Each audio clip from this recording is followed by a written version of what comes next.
don't we get rolling here? Thank you, everybody. Yeah, I think I've been excited about this topic because I think it's the first in what will be a series of things around what I'm going to call the taking care of the customer series, if you will. I'm kind of making that name up as we roll along here, but the concept really is around call center functionality and how that is beneficial for an end customer when they really know the features, the functions, how to adopt it, and how to utilize it to support their own processes. And I think it's also exciting from the partner perspective because you can tie this directly to revenue, and we'll touch on how that is impacting our partners in terms of the revenue growth that you should expect, but also their own customer loyalty and retention. Before we get rolling here, I just want to point out we're going to do Q&A at the end. Feel free, though, to drop your questions into chat, and then we'll try and answer some of those as we go. As Jamie's presenting, I'll probably answer some of them. If I'm presenting, she might do the same, and then Gabriella might answer some things. But we will get to the end and try and cover off on everybody's questions. So please don't hesitate to drop those in, and we'll answer some of those live. So with that, I am going to turn it over to Partner Solutions Manager, Jamie Norris. Welcome. Yeah, everyone. And I definitely mirror Wayne's comments.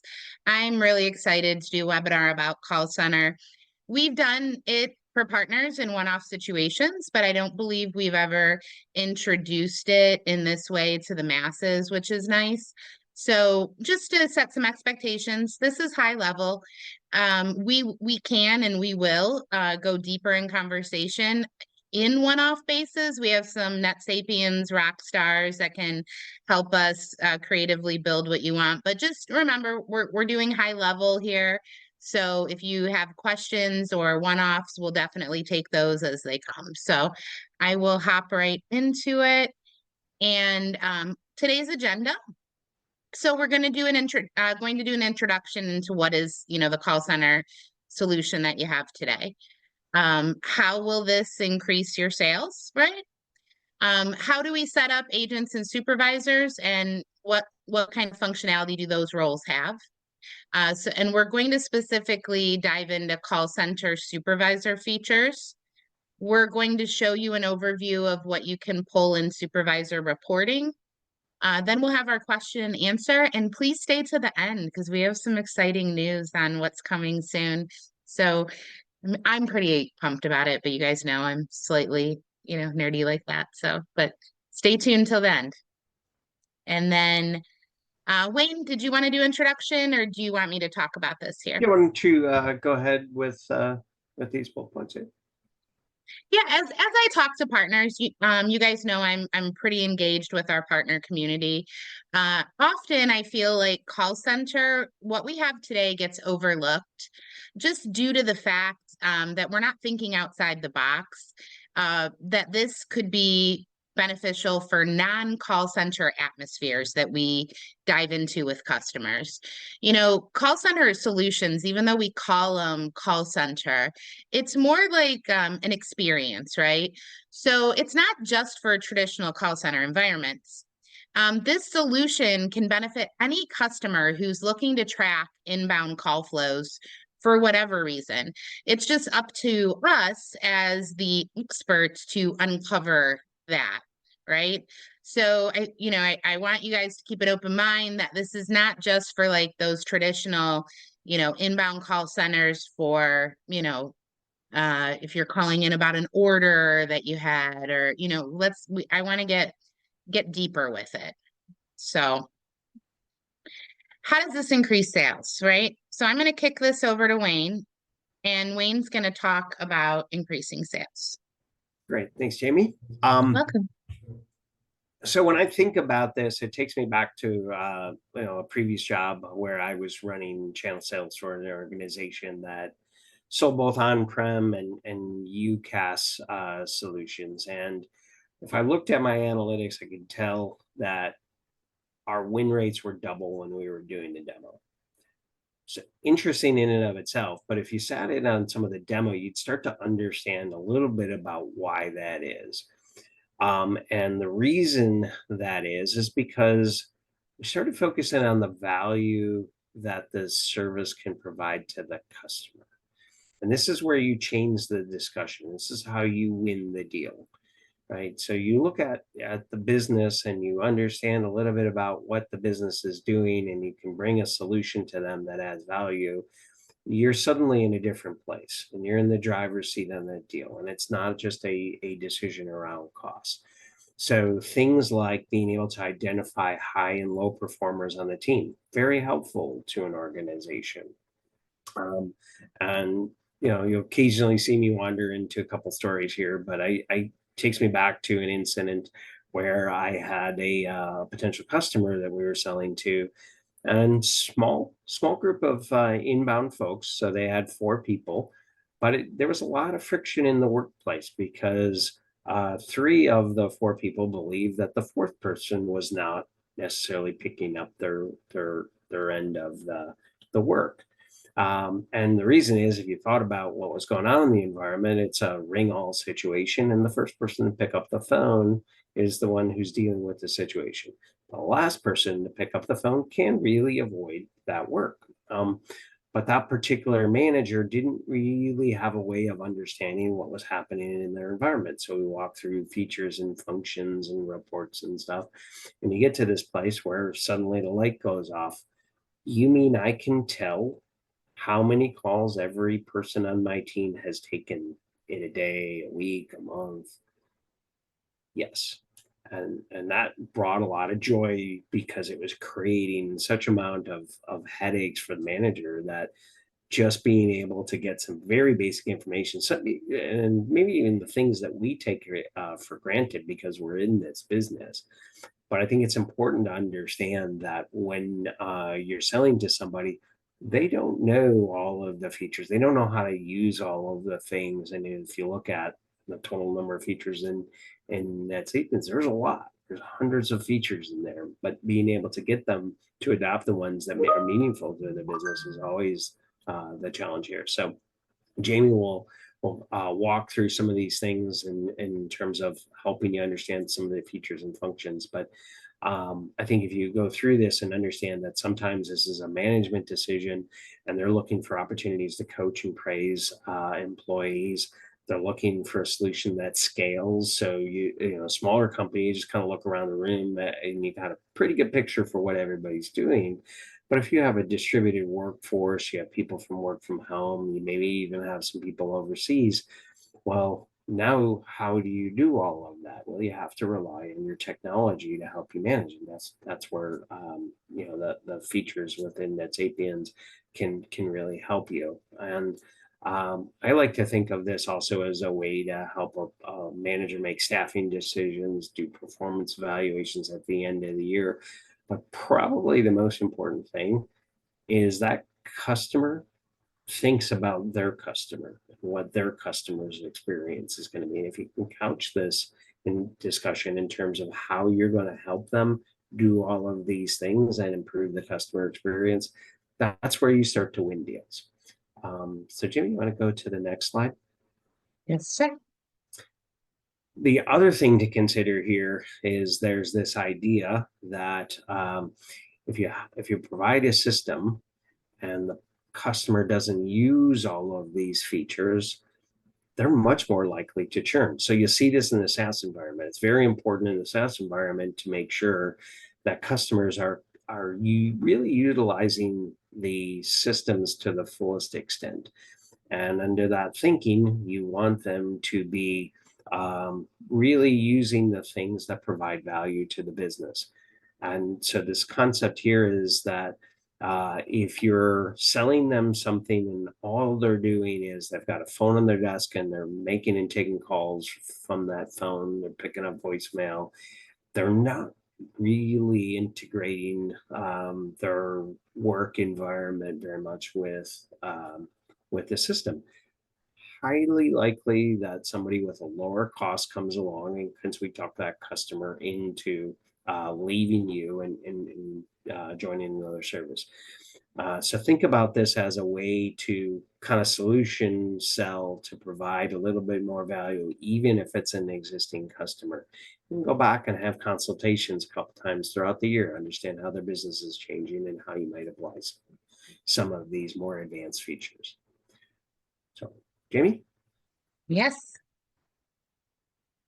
All right. So scopes, call center scopes. That's what we're going to discuss next. So your first scope that you would utilize in the call center environment is your agent scope. So agents have the ability in the PBX to log in and out of queues that they're members of. So this is important, right? Because if they go on break, they're logged into the queue and then able to take calls. So they have to be able to log in and out. They can categorize their calls in the system. They can view their active calls, their call history, and all entries in the queue that are pertaining to them. So I do have a little screenshot here that I've taken in our demo environment. So when you scope out an agent in the RingOS, right? When you choose that scope, they will then in the PBX dashboard get access to this call center page. Now, don't forget, I know it's missing some data. This was once again a sandbox environment, but they'll be able to see the queues that they're members of. This is where they can toggle to log in and out of the queues. They would be able to see their overall statistics and their recent call history. Okay. Now, I do want to show you this in the live environment. So I'm going to change screens here right quick. And this is me actually logged into an environment that we created. However, I'm going to get into my agent view real quick. So this is me as an actual agent, right? So as you can see, I'm a member of this sales queue. And right now I have no calls waiting in priority or anything like that, obviously, because we're sitting here on this webinar. But I can toggle in and out of the queue and I can see my calls per hour. I can see my recent call history and my statistics. So today I haven't done any work in this environment, but yesterday I did, and you can see the call history here. So this would be my call center tab as an agent where I would manage all of my business. Hey, Jamie, So hopefully, I'm gonna point something out here, yeah, because I sometimes think that simple features sometimes we don't understand the value of that. So that simply logging in and out of a queue can be really important to a business owner or a manager. And I've heard several times from people who manage sales teams that customers have called in and their the customer's call went right to an agent's voicemail, and then they have to wait for the agent to come back in order to answer that call or call that customer back. It's not the greatest customer experience when that happens, when really what the intent was, they wanted that call to be answered by the next agent, but that agent never logged out, right? So it's a good feature to have. But again, like thinking about like how do we look for problems within the customer's environment to be able to call out simple things like that so that it resonates with them is the goal. yeah, and I mean, and we have to think about this on every scale. Like Wayne, that example you gave earlier of that customer you had, you mentioned they had 4 agents. This was not a huge 100-agent call center. It was a 4-person inbound sales team or customer service team that, they needed some data, like real data to maybe, uh, you know, shine some light on what their coworkers were saying, right? So this is where you're going to get that type of data, right? It's proof. It's statistical data. It's not a thought. It's not a gut feeling. Like I don't think Sally's pulling her weight. Well, this is statistics, which makes a huge difference. Facts are facts. Good point. All right. Well, let's toggle back to our presentation here. So that's our agent. Now our supervisor scope. So supervisors have a lot of power, of course, right? They're called the supervisor, but they can view all the queues in their system. They can see all of the system's call activity. They can see a real-time stats grid. They can view all of the agents and their current statuses. They can run advanced call center reports, which we will dig in a little deeper there. And they can view real-time stats on any agent. So once again, just as the leave behind, I do have some screenshots here. But we're going to go into that live environment. But you'll see they have their own call center tab as well. They can view all of the queues, all of the active calls. Here's our agents and statuses, and then our reports button. So because I didn't have data, we decided to grab a little grid that was a little more active, a little screenshot, so you can see where they have their status grid here, their grid settings, and then all the queues, and then all the call activity. But we're going to go ahead and launch back into that live environment. And I'm going to hit Manage Call Center so that I can get back to my supervisor scope. So here it is live. This is my call center tab once again in the PBX dashboard. Here's all the queues that this system has. I have my active calls graph, right? It's a little flat today, right? Like I mentioned, I haven't been using it. Here's my agents and their statuses. And then I have my grid. So the grid here on the homepage is really cool. And if you hover over, once again, this is kind of like a NetSapiens tips and tricks. If you hover over the information icon, it'll give you the information. So this particular grid is callers waiting. I have average wait time. I have average handling time and my abandon rate. So grid settings here, just to go a little bit deeper, you can actually set your own internal SLAs or your customers, what you speak to them about. So if there's like thresholds of time that you want to meet, there's some defaults in here, but this can be customized to you if you're using it as a partner, or your customer if you're selling it to a customer. This can all be customized, and then these colors would actually change based on if those thresholds are met or not met, and it'll give you really accurate, red, yellow, green ratings there. So, and then if we're going to go into reports in the next slide, so I'll show you that in just a second. Wayne, any comments you have on this slide? The only thing I'd add is I love the red, yellow, green. We're all working these environments where I've got IM over here, I got email popping over here, but I also have to keep an eye on what's happening in my queue as a manager, right? And so if I look over there and everything is green, cool. I don't have to think very long and hard about it. Everything's working the way I need it to work. But if I start to see reds, now I know I got a thing I gotta go pay attention to, which is very helpful just to have that easy visual representation of what's going on. Yeah, no, for sure. Well, cool. Let's go back to our presentation here.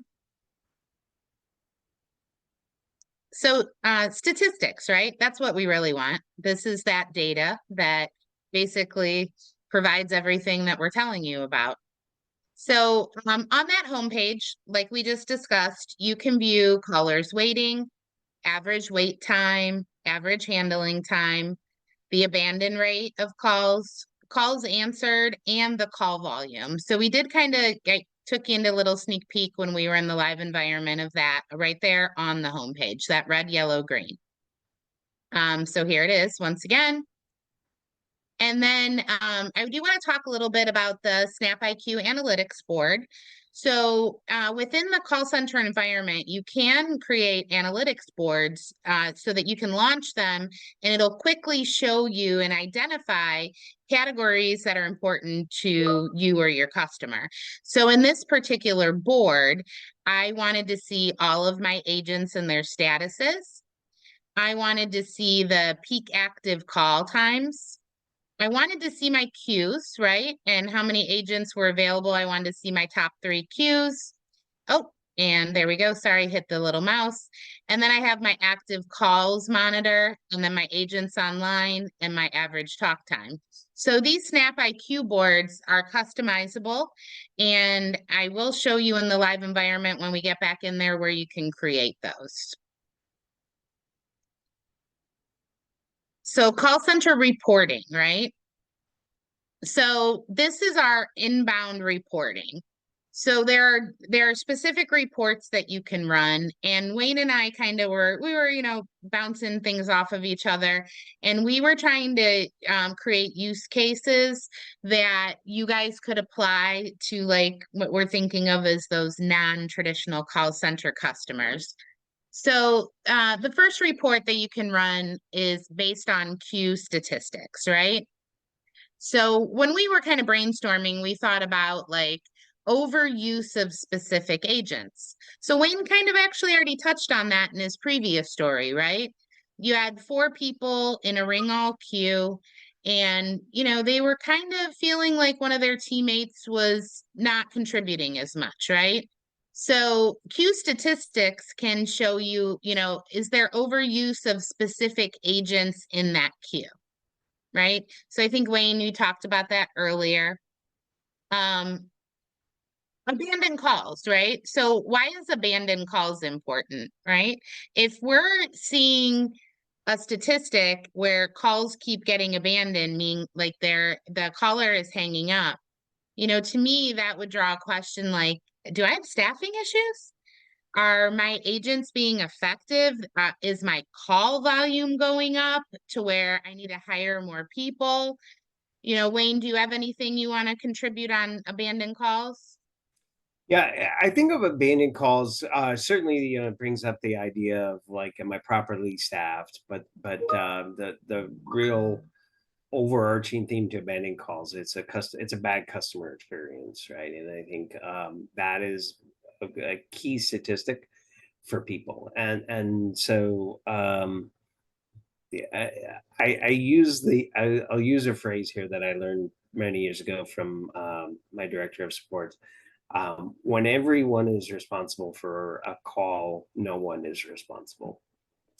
So you can also get this down to the individual agent level, what helps you understand uh, who, if you've got a problem maybe with a particular agent, right? So if your rates go up, but you see it's a particular agent, then you know that, hey, that's an agent specific problem. It's not a global problem.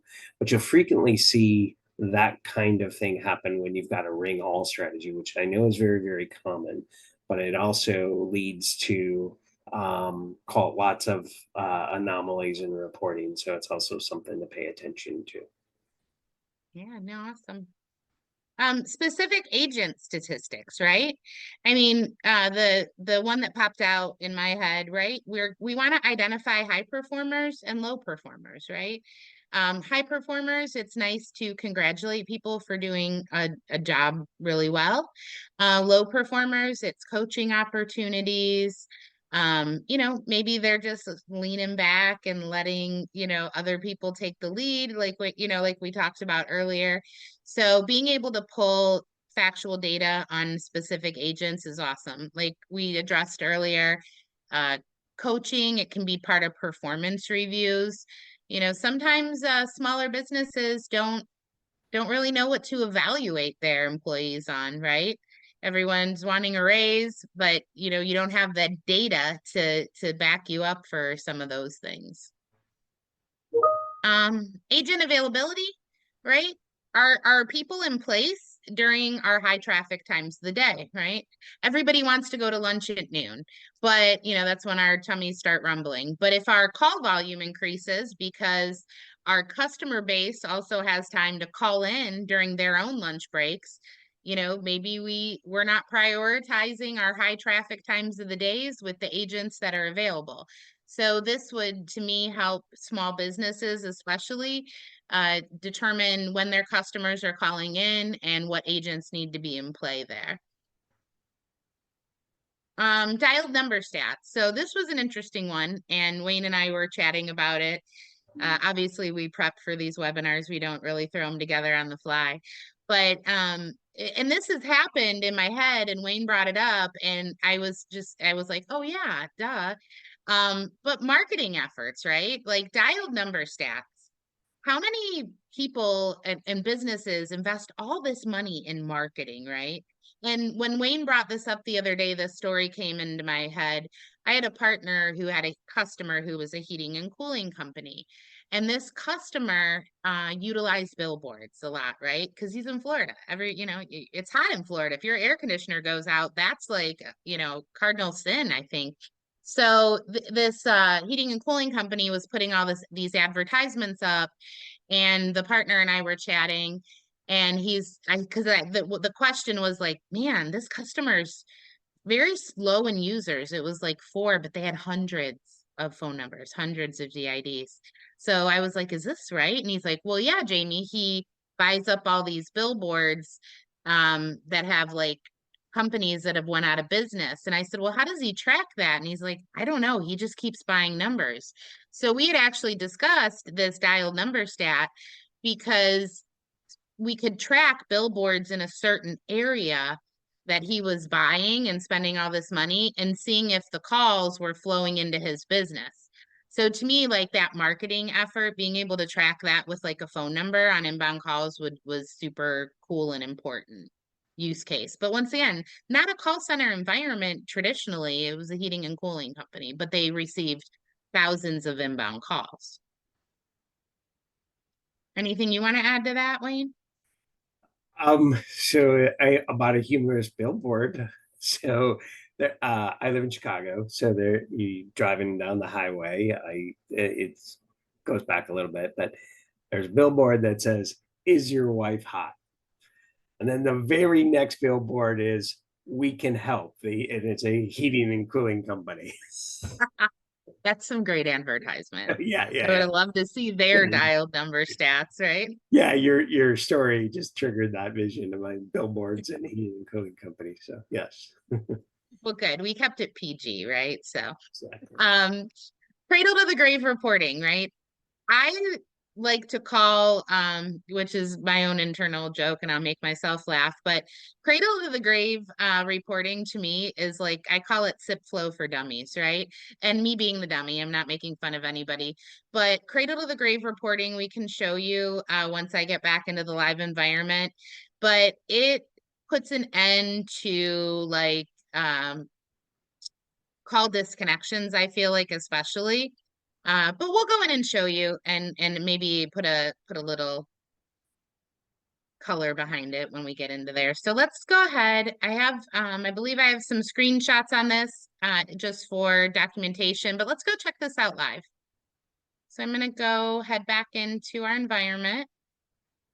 And so I just want to show you the Snap Analytics board right quick. So when you click on Snap IQ Analytics, you're going to launch a board, and this board can be customized. So I won't dabble too much because I could get pretty deep in here, but this is like a stock board, but this can be customized to whatever you want it to be. I will close that, but that's where you launch that and where it is. Under reports, this is going to be where all those reports live that we just talked about. So you have your queue stats, once again, your agent stats, your agent availability, our dialed number stats. I can get down deep in there, and then abandoned calls, which might be high because I was making test calls yesterday and hanging a lot. So that's why my abandoned call rate's a little higher yesterday. Now, just some quick action items too. These reports can be emailed. You can print them. You can download them, but you can set up email cadence on this, right? So you can send summaries. You can send specific agent. You can do a frequency, monthly, daily, weekly. So you don't necessarily have to come in here and run these reports manually. You can set up a cadence to have them sent to you. So that's pretty cool as well, right? Just to show you settings, this is like the SLA, so service level agreements where they're set up. And then you can actually add in some custom statuses for agents as well. So that's pretty cool. And I'm going to head over to call history because I do want to show you some cradle to the grave reporting. So in the call history, and just so you guys know too, this is not exclusive to call center agents and supervisors. Cradle to the grave is available on every call that's in your call history. So when you see your call and you come down the line item here, you have cradle to grave. And I love this because it takes the guesswork out, right? So my call came in and it connected to my call queue, my 401, right? And then it connected to my user for in the queue. So it's ringing my web phone and my mobile app, right? So it's literally telling you every single step this call made. You don't need to have to like know how to read the SIP flow to figure out what happened with this call. I mean, SIP flow gets you way deeper into invites and hops and everything, but this is like normal. I like to call it normal people stuff, right? Like somebody can read this and get it. The call was answered by me, right? We were on the phone 1 minute and 27 seconds, and then I hung up. 2:29 hung up. So you can tell I hung up this call. I'm the one that disconnected it. So this cradle to the grave is great for, even our own technical support. They'll say, my partner or my customers reporting dropped calls, right? Sometimes I can go into Cradle to the Grave, and I can see the buy came from the end user. Like it wasn't that the call was dropped, it was the person they were talking to simply just hung up, right? So Cradle to the Grave is really cool. And if you haven't checked it out, you should definitely go look at that. Wayne, do you have anything to add on that? Other than I just love the simplicity of this, and it's easy for a tech or a non-tech to get a pretty clear picture of what's going on. If this doesn't explain things, I mean, there's a whole lot level of detail that tech support can get into, and this is where, like, they'll ask for call samples, and they'll be able to really dissect the SIP flow by inspecting the actual, call it SIP. Messaging going back and forth. But I think this is a great snapshot. And generally speaking, this gives you a pretty clear picture of what's going on and allows you to solve problems pretty fast. Yeah. So like if your employees are saying, well, everybody just hangs up on me, you can go check that, make sure if it's fact or fiction. All right, well, let's get back into the presentation. So call queue routing, right? I'm not going to get deep into call queue routing because we had a previous webinar on it. But the call queue routing strategies that we went over during that webinar, Eric and I did the webinar. In this deck that you will be sent, I do link you to all of the training sessions.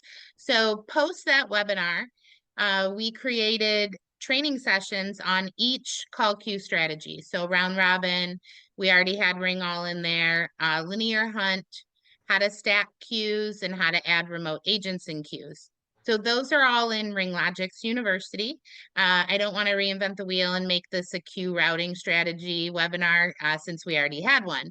But I do want you to recognize that, like Wayne brought up earlier, Ring all is, easy to create. It's usually path of least resistance, but maybe explaining how you can make it hunt for agents or even round robin. So if you're getting a customer that's telling you, like, once again, the team thinks Sally's, not taking calls. Well, maybe we create them a round robin where the longest idle gets the call, and that literally eliminates that employee problem because now if Sally's idle the longest, she's going to get that next incoming call regardless, right?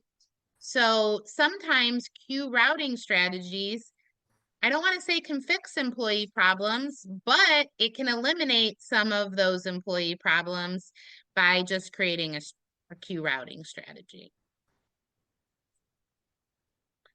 All right. as always, I never miss an Mhm. opportunity to plug RingLogix University. So if you're not a member of RingLogix University yet, let us know. I'd love for you to be a member.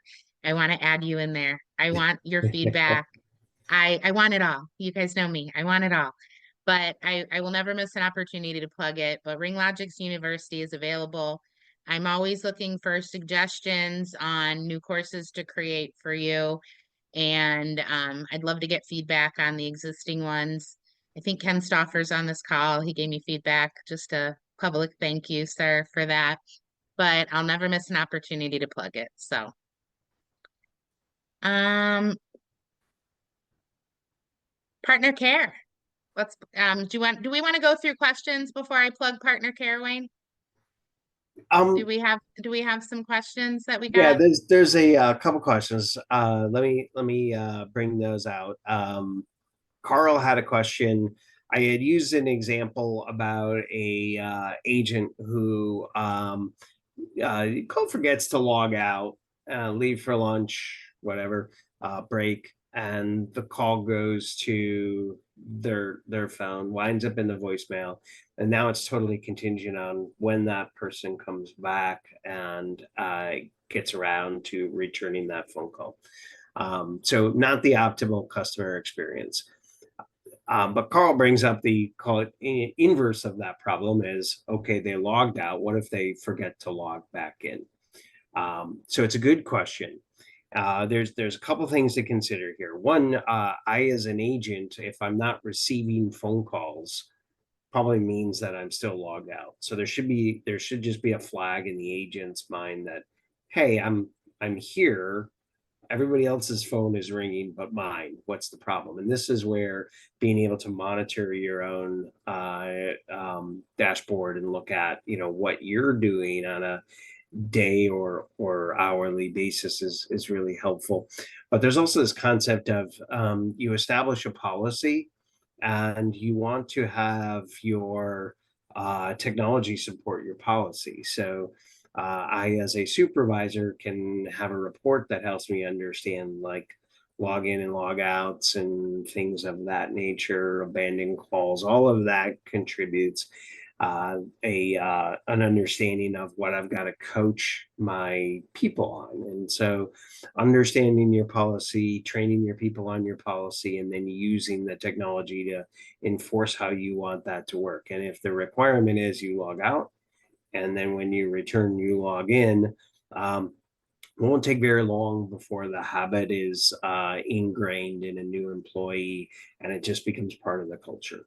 So it's a good question, and it was worth kind of just talking about policies and logins and things like that. But the idea of having an understanding of what the end customer's policy is and how you're going to build it into the system is again one of those really I think important value adds. There's a Yeah. And Carl, too, just so you know, supervisors can log the agents back in. So if you have a supervisor scope, which you should, like so Mr. Wayne here, right? Maybe he's notorious for logging out for lunch and not logging back in. I can come to my agents here and simply log Wayne right back into that queue. And there he goes. Yep, good stuff. Good stuff. There's another question here. Can a supervisor receive an alert that an agent is offline for too long? Not, I don't believe it's a specific alert. I would have to follow up and see if an alert could be done but I don't believe an alert would be sent, but it would be more of a manual monitoring. Yeah. Yeah, I suspect that there is not a threshold for what is too long. But I think it's a good question and it's worth looking into. Yeah. Um, Let's, there's an Wayne, did you take note of who asked that and I can follow up with them? I do, yeah. Okay, good. The other question here is SMS. So for agents who are also receiving SMS, is that can they be in an SMS only queue? I guess is really, how to summarize a question. Um, that this brings up a really interesting point, and Jamie's going to kind of get into I'm going to call it another path forward for customers. Um, there are limitations in NetSapiens, and the other thing I want to point out here is mostly what we're talking about here is inbound. So if you have somebody who has a lot of outbound agents and they're trying to track outbound calls, we would do that differently because it's not coming in through a queue. It's actually going out through an extension. So there's that is maybe a limiting factor for some customers. SMS in NetSapiens is generally an agent to a person. That SMS message can come into a queue, an agent can receive that, but they cannot pass that SMS message on to, let's say, a coworker to then answer that message. So they own that SMS message. So it doesn't necessarily follow what you think of when you think of a SMS in a queue, meaning it gets distributed around to other agents. That's where we start to talk about things like CCaaS and more advanced contact center applications that have digital capabilities. So I think, Jamie, you did have a piece you wanted to touch on here regarding some of that. Yeah. Well, our next slide, I just want to let you guys know, Partner Care, we have a new program. We've been soft launching it. You're going to get some information in May in regards to this. We're going to go more in depth, but I want to let you know we have some new services coming called Go Live Assist. We have PBX Review, PBX Build Assistance, and we'll be launching the implementation best practices as a session. We did the webinar on it. Was that last month? Or my months are gotten away from me. But implementation best practices will now be an actual live training session that you can sign up for with me. So here's some new things that are coming soon. But more in line with what we're talking about, and I'm very excited about this. I almost couldn't contain myself this whole thing, especially with Carl's questions. So we did finally ink a deal with a partner called Zima, right? And we've taken our first training session with them. We have a second one coming. But Zima is a true contact center application that is integrated with NetSapiens. And what I've seen from it so far, I'm super pumped about it. So Carl, like all the things that you were just asking, guess what? Zima does it, right? So the text messaging question that just popped up, guess what? Zima has it. So I'm really excited, and it'll be here soon. Like I said, we're internally finishing training on it. We'll be launching it. But what we have today is good, right? Zima's a little bit better, right? So you kind of have good and you have better. But Wayne, I don't know if you want to chime in here and talk about Zima at all. I'm very pumped for you guys as our partners because these are some of the Zima has the things that you've asked for our current call center to do and do better. And I'm excited to bring it to you very soon. Oh, you're muted, Wayne. Not sure how I managed to do that, but okay. Yeah, there's some exciting features in Zima. And it's not that there's good or bad. It's understanding what a customer needs and getting them to the right solution. So a lot of people operate their business and it's largely done by phone. There are people who do things on call an email, SMS, and even socials basis. that they start to do what they call omni-channel management, and so you'll see that there are queues that could be purpose-built for each of those particular kinds of channels, or they're shared amongst agents, and so now you get into a little bit more complicated environment. So there are points where customers are going to say what is native to NetSapiens isn't necessarily what I'm looking for. Good, right? Like, so we have a solution for that. There is, I'll call it a revenue component to you as a partner to sell them that, but there's a cost component to the customer to then say, I'm adopting these new, more advanced features. That is going to cost them money.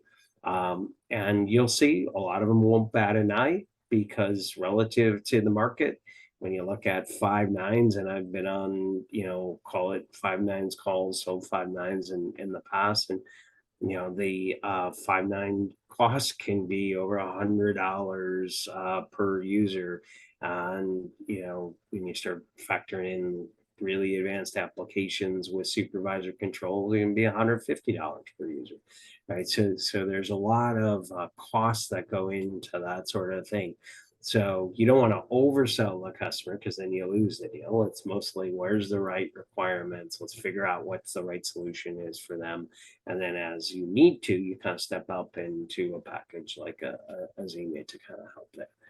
I've got a couple other questions Yeah, here. actually, I saw the one. I can probably take that one, Wayne. Mhm. The question is there a way to run types of reports that are similar if they're not a call center environment?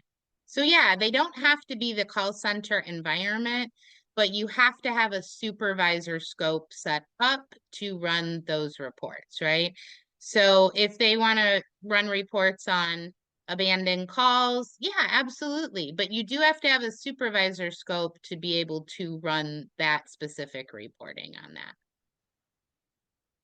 Yeah, And then we have one on I, is I was just go going to ahead, add to Wayne. that. In fact, that a lot of the discussions that I've had in my career are people who are not call centers and have no need for call center functionality, but they have a need for reports, and they have a need for queues, and they have a need for supervision, right? Like, so that I think you'll find that there's a ton of applications where all of these features are very appropriate for customers.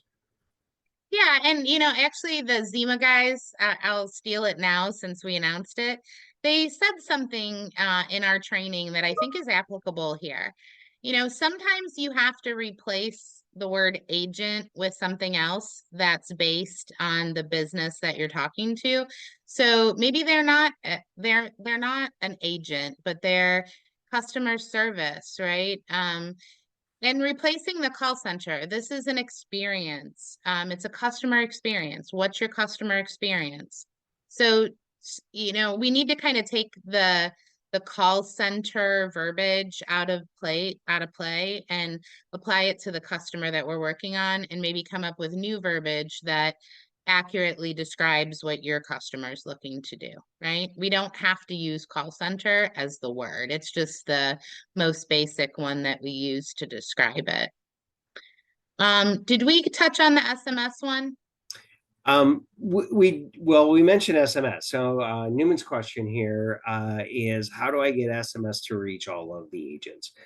So I'm gonna split some hairs here in terms of like how you might how I might answer that question. If the idea is, how do I just present that SMS to all of the agents in my queue, NetSapiens can do that. Yeah. However, only one agent can handle that. So I can't pass it from one agent to an agent. If I'm the agent who answers the SMS, I I am the one who is now responding to that customer, and only me.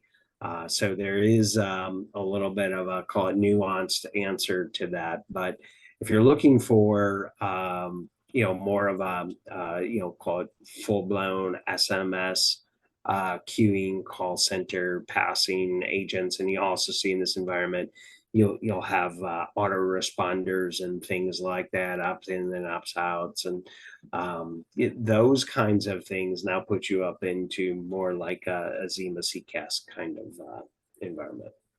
Yeah, and Newman, if you need help, set up, email me, Jamie, Jaime at ringlogix.com. I'll help you set up SMS and a queue. We'll go through it. I do have some videos. If you're not a member of course, RingLogix University, I do have some videos on there on setting up SMS, but just, let us know. One other fun fact, guys, right? So a lot of partners are always telling me like, Jamie, I don't really like get it to like do it. So for a limited time, if you'd like to make your users, call center agents, and supervisors to mess around with this, we will not be charging you the wholesale uptick price for that. So if you would like to get around and get in there and mess around and find out about call center and practice it on your own, please do it. Right? It's the same price as a regular user to change that scope for a limited time. We got permissions to do this, so please get in there and try it for yourself. See what you like, see how it works, and let us know. Excellent. So it looks like we have completed all of the questions. How do I get to create a ring? Okay. Christian, we will get you a login for RingLogix Yeah. University. Christian, do you want to just email me and give I just would need your email address, but I'm Jaime, Jaime at ringlogix.com. Shoot me a quick email so I have your email address. I obviously know your name because I can see it, and I'm a woman. I remember things you probably haven't even done yet. So but I'll get you set up. Just shoot me an email so I have your email address. I'll get you set up right after this call. But for anybody else too, I mean, you can always email me. We like to track it via ticket. So if you want to, you can always pop in a ticket and request access to. Those go directly to me. So we just like to track it and see how many y'all are asking. Excellent. Good Well, stuff. it looks like we have concluded our presentation for today, and we've got a couple to-dos here. Thank you very much for everybody in attending. And then, Jamie, if you had any concluding words. I don't. I'm all good. All right. Thank you. I just appreciate everyone showing up. Thanks, guys. Have a Bye-bye. great one.